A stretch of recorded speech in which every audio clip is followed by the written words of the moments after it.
Hello and welcome to a special encore presentation of one of our most popular Ad Heart podcasts. I'm Deborah Rosman, CEO of HeartMath, and your host. I'm joined in this episode by Dr. Mimi Guarneri, a world-renowned cardiologist and author of The Heart Speaks. She's also president of the Academy of Integrative Health and Medicine. We're reissuing this important episode because its insights are especially timely. With so many people experiencing higher levels of stress and anxiety, Dr. Guarneri and I explore how traditional medicine often overlooks the impact of accumulated stress on our nervous system, and importantly, how the heart's natural healing potential can be accessed to help us release built-up stress and restore balance and well-being. There's a wealth of insight in this conversation for anyone looking to support their own health or the well-being of loved ones. I hope you find inspiration and practical tools you can use in this encore episode of the Ad Heart podcast with Dr. Mimi Guarneri. Hi, everyone. I'm Deborah Rosman, and a warm welcome to our listeners. This month, I'm talking with the world-renowned cardiologist. Dr. Mimi Guarneri founded the Scripps Center for Integrative Medicine and served as medical director for 15 years. Welcome, Mimi. So great to be here. Thank you. This is such a great podcast. I'm thrilled to be on it. Well, we're so glad you're here. You know, in your book, The Heart Speaks, you share groundbreaking research that the heart is a complex organ possessing intelligence, memory, decision-making abilities independent from the mind, which is what HeartMath research discovered too, and that healing the heart can have more to do with healing the mind and soul, you say, than we ever knew. Of course, HeartMath has developed methods to access this intelligence of the heart, but I'd like to know what inspired you to write this book. Well, thank you for that question. The book was actually my journal. The Heart Speaks was never intended to be a book. For those who aren't familiar with it, it's really a book of stories that talks about things that affect the human heart way beyond cholesterol and blood pressure. Not that those aren't important, because they are, but really looking at some of the deeper issues, grief, emotion, stress, loneliness, and so on, which unfortunately get marginalized in cardiology. You know, you and I talked about, based on this research and our own personal heart's intelligence, yours through the book and your own discoveries of mine, that the world really needs a revolution of love. Tell us how you came to this from a cardiologist's point of view. It's been an interesting journey because I'm very conventionally trained. And in 1994, I moved from New York City to San Diego to be at Scripps Clinic, really to work as an interventional cardiologist. So that meant I was placing, over 700 stents a year in people's hearts, a very mechanical fix. But then I had a great opportunity. I was asked by Dean Ornish to conduct some research with those patients that were not stentable, quite frankly. It was the days when the stents were new, technology was new, and there were a lot of people that are actually told, sort of go home and get your affairs in order, which is hard to believe.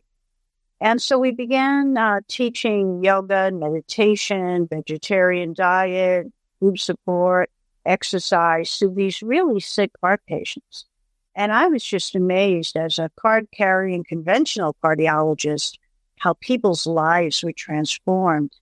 And not only were their lives transformed, but the lives of their family, because when you have a sick family member, right, everyone is affected by that. So one of the things that, it was all new to me, right? But really looking at the mind-body connection, hearing people talk about loss, people talking about grief, talking about stress.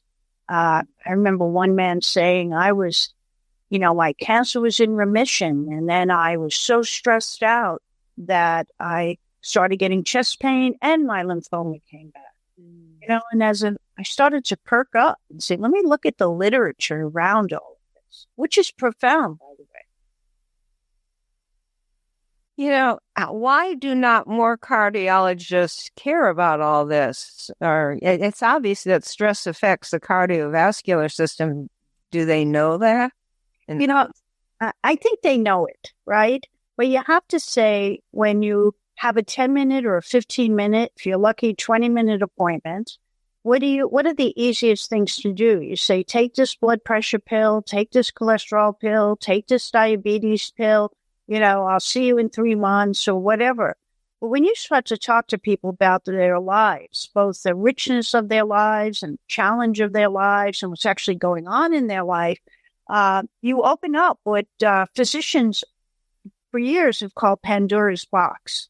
And when you open Pandora's box, you can't do it in a 15-minute appointment, right? And we're really trained to think about ill to the pill. So, we went through a phase in cardiology where we said, oh, give everybody Xanax. It's a very different breed of physician who can take the time and say, okay, let's get you trained in heart math. Let's get you trained in meditation. This is what it can do to transform your stress response. And not only that, what I love about heart math personally is it transforms how you see the world, right? It's not just a technique to stabilize the autonomic nervous system. It really changes the lens through which you see.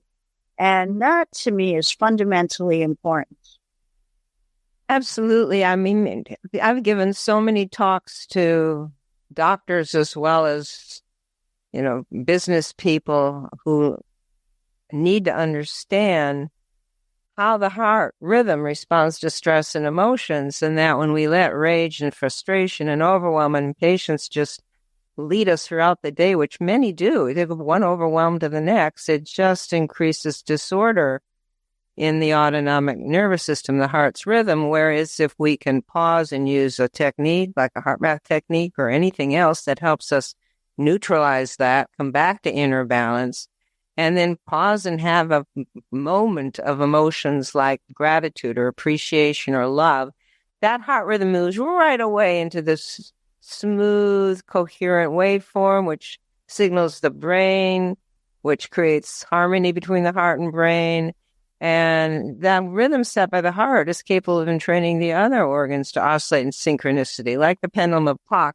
So how do we reach more, how do we reach more cardiologists and other doctors? Because it's so important that they understand.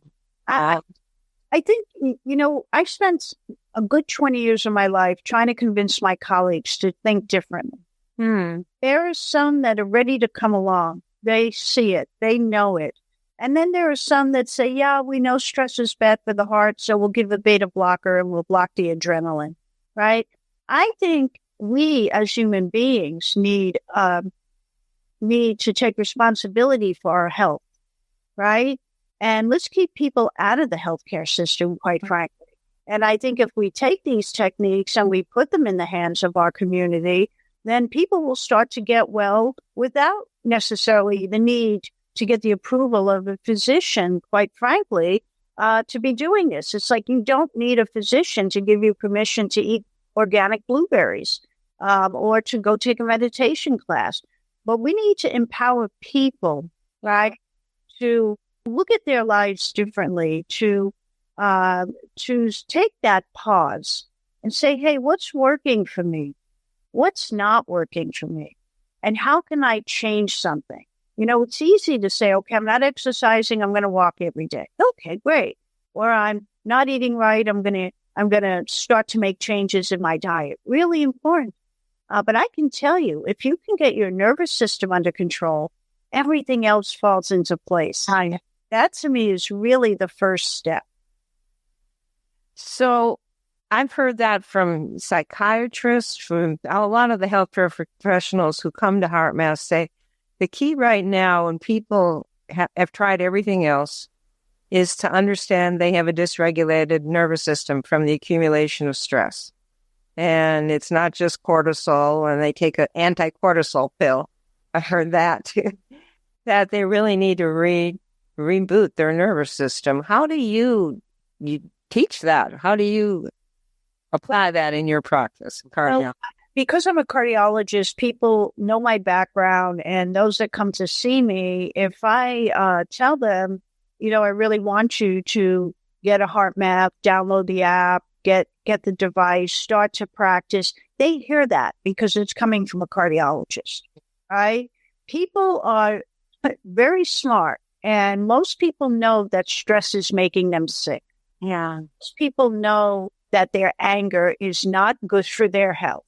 And so the benefit of getting control of the autonomic nervous system and also changing the way one thinks, right? So how do you evoke those feelings of love, feelings of compassion, feelings that bring joy as opposed to the negativity, right? Right. Like I love some of the heart math. I'm a heart math instructor. I don't know if you remember that. Yeah, I do. Yeah. But, like just teaching people to recognize where they are in their emotions. Take a pause. Take a step to get you in the other direction. If you're angry, take that pause. Breathe. I think we really do need to activate the heart of humanity. I really believe that. We all have a heart. Yep. I believe people are all inherently good.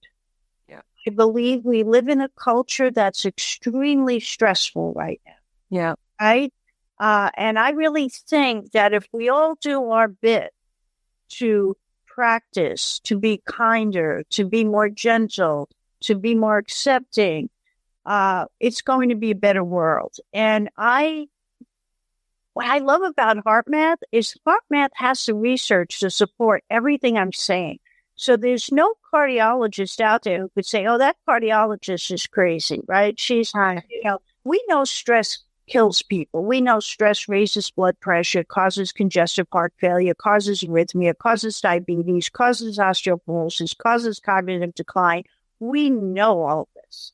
Headaches, muscle spasm, we know this. So if we know this, right, how do we say, okay, I'm going to put the brakes on this, right? I'm going to take that pause. If nothing else, I'm going to take that deep breath.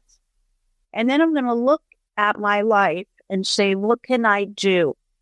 And the beauty of the heart math techniques is there's a while, and this, you may not need a device anymore. You can do it without a device. You really learn to do this by self-regulation of your own body. And every human being is capable of this.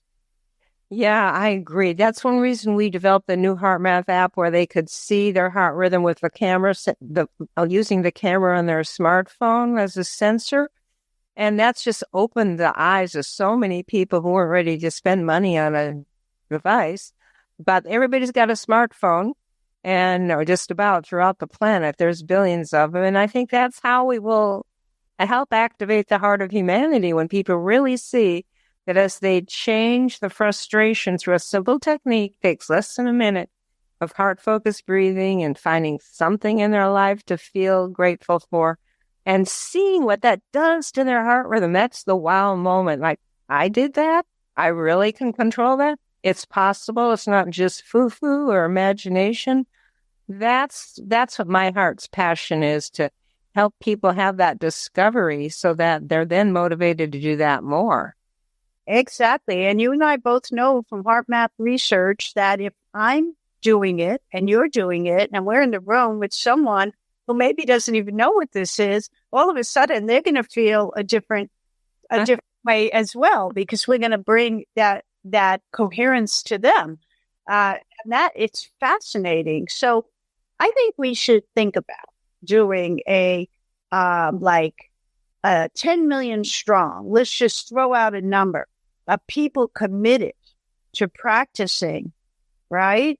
The heart math technique, give it a little bit of time every day, and watch and see what happens around us, because we know that it transforms the room. We know that people fight less. We know that people feel less anxious, less frustrated, less likely to say something they're going to regret. So your relationships get better at home with your family, at work, and so on. And imagine what it would do for the world. Yeah. Most people don't realize it's not something psychic, that the heart, with every heartbeat, is producing an electromagnetic field. It's a power generator. And that field is like a radio transmitter transmitting how we feel. Kids call it my vibes. You got good vibes or bad vibes. But we pick that up from each other. It's a real transmission, just like cell phones, just like a radio. And that's how we can affect others. And we know when we're really stressed out, we're affecting our children, we're affecting our relationships. When we learn how to get in this state of heart rhythm harmony, coherence, we call it, that affects our environment too, which is what you're talking about. And maybe people kind of know it's about love. All the poetry and the songs about love, and everybody wants it, not the squishy or sentimental love, but that real power of love, deepening connection that makes us feel we're alive and who we really are. Everyone wants there. And there's an intelligence to love that we need people to understand so love can go viral, not just give it lip service. So you talked about, let's do a revolution of love. Give us your vision. How do you see that happening? Well, what I would love to see is that we all just pick a time or just do it throughout the day where we learn the heart math technique and we just lock in for a few minutes a couple of times a day. And when we're in what I like to call our sacred space, we just transmit love, compassion to the world. Mm.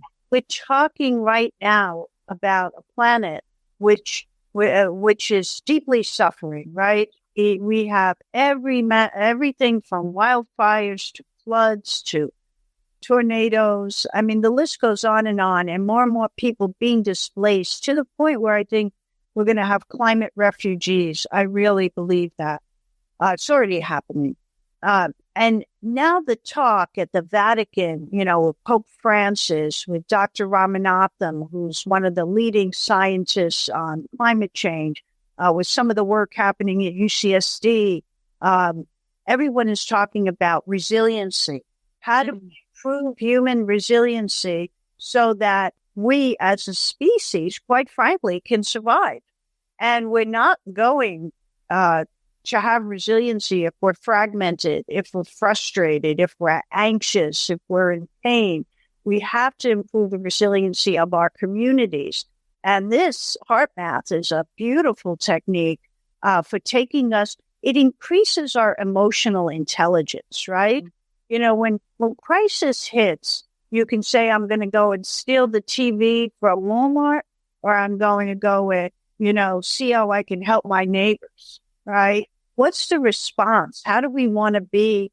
How do we want to be as human beings on this planet?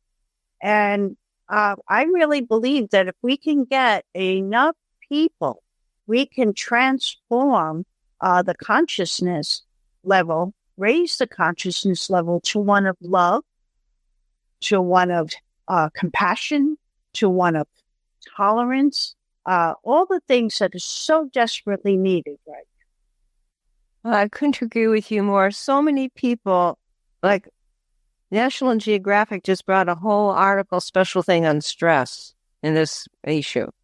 And how today's stress is different because we connected. I mean, we're all hearing everybody's stress story constantly, and the media amps that up. And people are like adapted to it. That's the survival mode. It's just the way it is.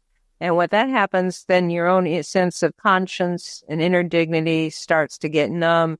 And you end up, like you said, so many people are doing things like, silly robbing stores. I mean, that's always been. But when you lose connection, you lose conscience, you lose your humanity. And so you lose hope, right? You lose, you have, and it's all fear-based. Yes. So what, right? So it's fear-based, all that behavior.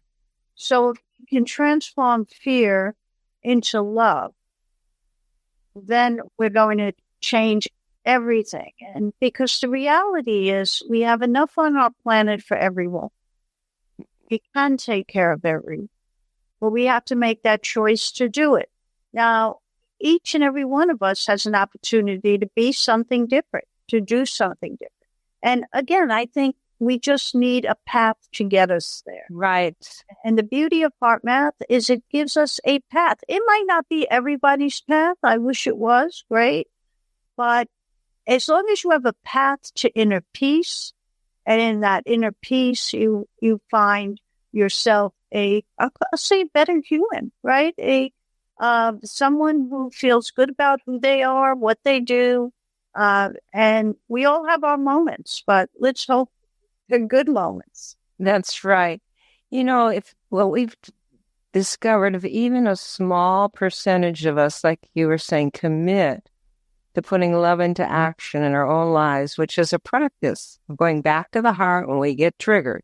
We get out of the heart. We get back in when we feel stressed, and then interweave qualities of the heart, like compassionate understanding or deep listening or gratitude or kindness or just calmness into our next interactions.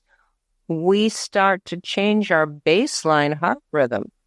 That's the science that Heart Math Institute is researching. What's involved in changing your personal and global social baseline? Because that's where the rubber meets the road. So if we realize that warmth of kindness, deep listening, compassionate care, forgiveness is what creates heart rhythm coherence and can shift our baseline, raise our vibration above it all, then we can make more heart intelligent choices and help activate ourselves and the humanity in a higher place, whereas love is the missing piece. Everybody says it, but we individually have to practice it and collectively step into it. Well, I think anyone who is listening to this podcast has been in an experience where they've walked into a room and they said, "Oh, there's something bad happened." Yeah. We say, "Oh boy, the bad energy, bad vibes, whatever," right? That's what you were talking about earlier. Yeah.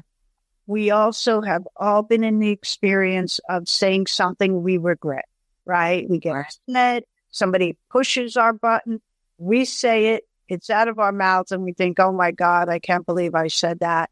How do we get control, right? And what people have to realize is that there is the connections between the heart and the brain, right? The heart is feeding the brain information. As cardiologists for years, we've known that people with panic attacks, you better check them for heart arrhythmia. Basically, it's the heart arrhythmia, the heart sensing something's not right, telling the brain, "Hey, pay attention, something's going on," right? We have that data in cardiology. We also have, of course, as you know, better than most, through the heart math data, that we can transform that information that we send up to the brain to either take us from the fight, flight, run, fear, to that compassion, love, other response. And that, to me, is the beauty of this. And imagine if we can get a world that hears this and recognizes this. People know it on some level. They know when the room doesn't feel right. They know when the room feels good. They know they say things they regret. They never think about, how can I transform that in a second, and how can I do it through a practice? Because we're not raised with learning that, right? That's right. And the wonderful thing we're seeing is, after even a week of practice, 5 minutes a day, it gets easier. We start to form a habit, which gives us choice. There's like a bird on, my grandmother called it the little birdie on your shoulder, but we're starting to access, through that heart-brain synchronization, higher intelligence part of ourselves that can prompt us and say, "Do you really want to press send on that email until you take a pause and read it again?" I can't tell you how many times that's bailed me out. Just pause and take a break, get some water, and go back and read it again. And I go, "Oh no, I'm so glad I didn't send that." So but again, after a week of practicing just some simple tools like heart-focused breathing, you're really putting love into action. That's an act of love, an act of care for yourself and others. So I'm so inspired by you being so inspired. It's a beautiful thing because you just said it's an act of care for yourself. So on your side, you're going to improve what's called your heart rate variability. Slow heart rate variability, low heart rate variability, we know in cardiology is linked to sudden death. It's linked to poor cardiac output. So if you can improve your heart rate variability, you can improve your longevity. That's for sure. So you're giving that gift to yourself. Mm-hmm. If you're also giving yourself the opportunity to transform how your nervous system is responding, right? The nervous system was designed to save our life, right? Everybody knows this: fight, flight, get away from the tiger, or you're bleeding and you have to produce stress hormones to support your blood pressure and all of that. But we're living like that 24/7. So if we can pull that off of our bodies, literally, if we can dial down the adrenaline, the cortisol, the norepinephrine, the aldosterone, right? We need these, but we don't need them 24/7 the way we have our foot on the gas pedal all the time. We need to balance this. That's a beautiful gift we're giving our own heart. And then if we can take that gift and bring it out to the world through, this, when we do a lock-in, we transmit love. We send peace. We're connecting with the world in a different way. And it's incredibly healing to those around us, as well as to ourselves. Absolutely. Well, let's do it together. Let's have a heart meditation on putting love into action, because it's up to each one of us. And let's plan on activating the heart of humanity. Let's activate one heart at a time. Let's make it like it's a match that goes from flame to flame to flame. All right, I love that. They light up the world. My wildfire. Okay, let's all center in the heart together. Let's do some heart-focused breathing. Just shift from your mind and emotions to the core center of your heart. And as you do this, breathe in love and appreciation for yourself and someone you love and appreciate. This warms our heart and actually increases heart rhythm coherence.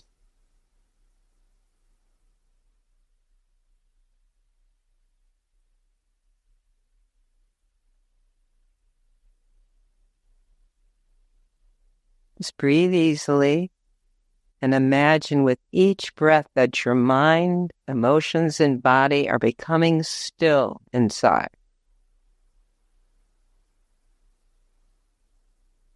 This helps with focused intention.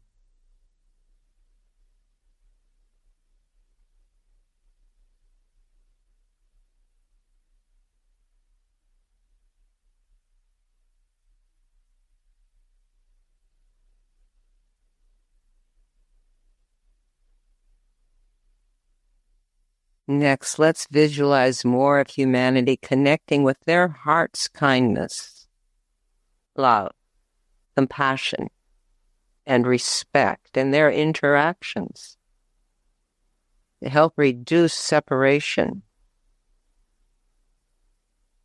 and draw in new solutions that serve the greater whole.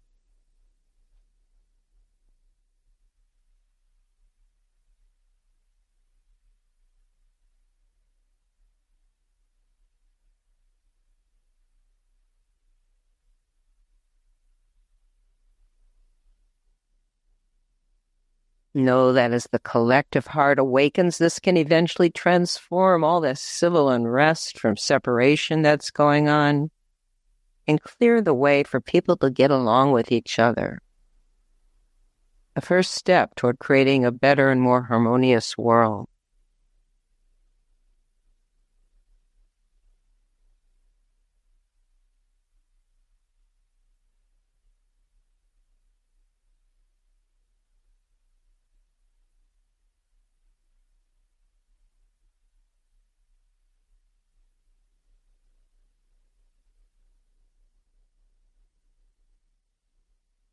Now let's send out our love, our inclusive love and compassion to all who are suffering throughout the planet from wars, famine, climate change, and many other hardships.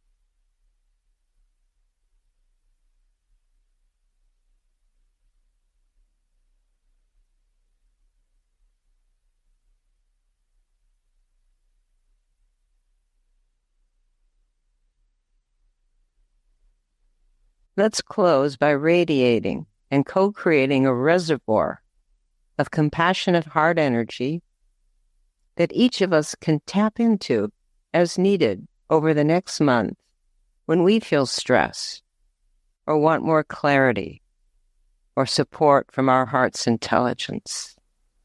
We can create this reservoir that we can access, each one of us, together.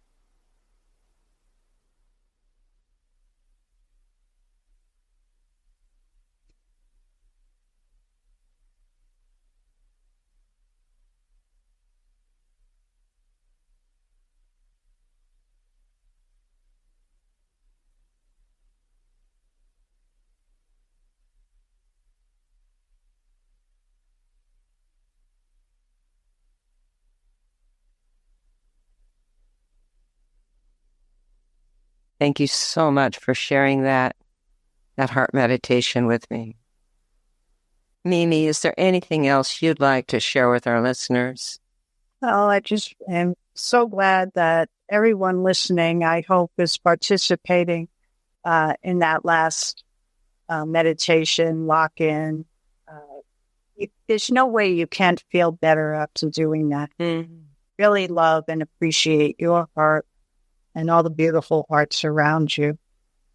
Thank you so much for leading us in that. And there's so much great heart math research that I just have to really send a big thank you to Roland, Doc, and the team, because it gives us the data we need to talk to our colleagues, talk to people that don't understand this world, and also helps us to heal everyone around us. So thank you. Thank you, Mimi. And I want to provide a free gift to our listeners. You can watch the Interactive Heart Math Experience, an online video course that gives some of the basic research and some of the techniques you can use anytime during your day. Or check out the amazing new Heart Math app at your app store that has the camera sensor.